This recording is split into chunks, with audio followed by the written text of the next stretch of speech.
The number one question that I get asked is what gear do I use for filming high-end property videos? So today, let's pull back the curtain.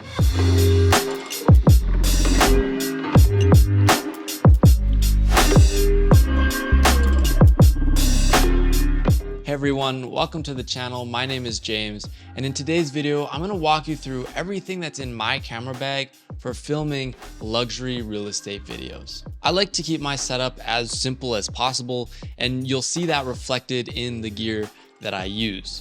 For me, the name of the game is to eliminate waste and complexity. Okay, let's dive in, starting off with the camera bag. The camera bag that I've been using for the past year is the PGY Tech 1Mo2 backpack in the 35 liter size. And let me tell you, this bag is clutch. To keep this short and simple, I love this camera bag for three main reasons. Number one is the space and storage. This camera bag is the perfect size for me and my needs and has the right amount of space for all the gear that I bring. Number two is the top and side quick access.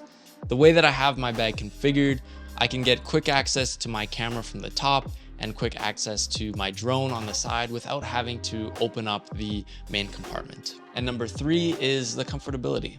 The padded straps and back of the bag are so nice for when I'm carrying it around on my back fully loaded. Now for editing, I use an Apple M2 Pro MacBook Pro, and I edit all my videos in Final Cut Pro. That's a lot of pros. Okay.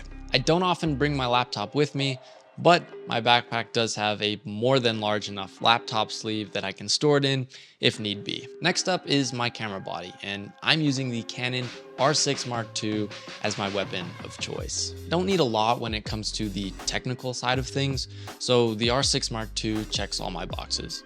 It's full frame, shoots 4K at 60 frames per second, has great autofocus, pretty good low light capabilities, and is overall just a really solid camera. I really don't have anything negative to say about this camera, except for the occasional overheating, but that's never really been a serious issue for me, so I don't know, I don't really care. Moving on to the lenses, I use two lenses, and the first one is my 15 to 35mm f2.8. And I freaking love this camera. It's on my camera 98% of the time. Obviously, having a wide angle lens for filming real estate videos is essential. You need a wide angle lens. And so this lens at 15mm is a great focal length. It's very wide, but it's still very sharp. I will also zoom in to 24mm to shoot all my mid perspective shots. I found that 24mm is kind of the perfect focal length for those. This lens allows me to shoot everything that I need to create high quality and engaging property videos. Now the second lens in my kit is the 24 to 105mm f4.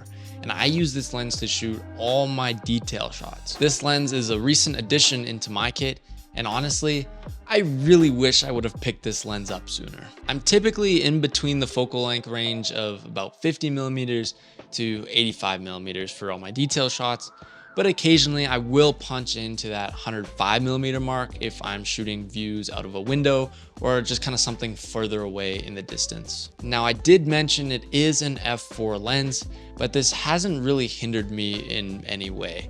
At the focal lengths that I'm using it at, you kind of start to get that natural depth of field anyways, and if I'm shooting in a low light situation or dark room, I can just bump up the ISO on my camera. Now this piece of gear isn't technically in my camera bag, but it's absolutely essential for shooting property videos, and that is my gimbal. I use the DJI RS3 Pro, and this gimbal is phenomenal. There are so many features that I love about it, but most importantly, it is incredibly smooth.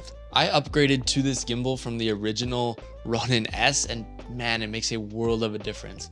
I've also been able to get my settings pretty dialed for the best results. Now, like I mentioned before, I like to keep my setup pretty linear, pretty simple. So I don't actually use any sort of side handles or the briefcase handle that comes with the gimbal, because it isn't all that heavy anyways, but that may explain why my right forearm is twice the size as my left. Next up in my kit is my drone. I've been rocking the DJI Mavic Air 2 basically since its release back in 2020, and it has served me very well. However, I think it may be the next piece of gear that I upgrade in the near future. I think that having a drone is absolutely necessary for real estate videography, but personally, I've actually found myself using less drone footage in my videos and instead using the shots very intentionally to set up a scene or kind of build out the story of where the home is located, rather than just using it for a bird's eye perspective of the property. Moving on to the audio equipment that I use the Rode Wireless Go 2 system, just paired with some kind of cheap Rode lav mics. If you're shooting an agent or really just anyone speaking on camera, having good audio is a must. These mics are very easy to use and they sound great, which is really all that matters to me. And of course, you cannot forget SD cards and batteries.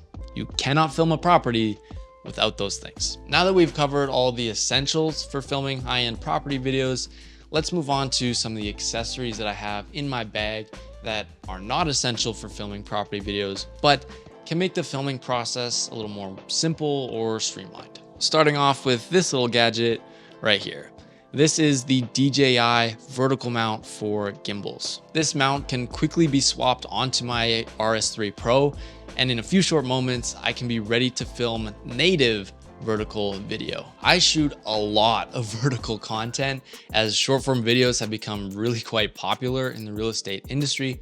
So having this mount, instead of having to use a camera cage or a bulky L bracket, is so clutch. While we're on the topic of vertical content, another piece of gear or gear combo that I use quite a bit is my iPhone 14 as well as a DJI Osmo Mobile 6. Now, I typically don't shoot much client content on my phone, but there is the occasional time where I will use it to film a short walkthrough video or maybe a couple clips that the realtor can use for stories. Now, what I use this the most for is actually shooting behind the scenes content of myself.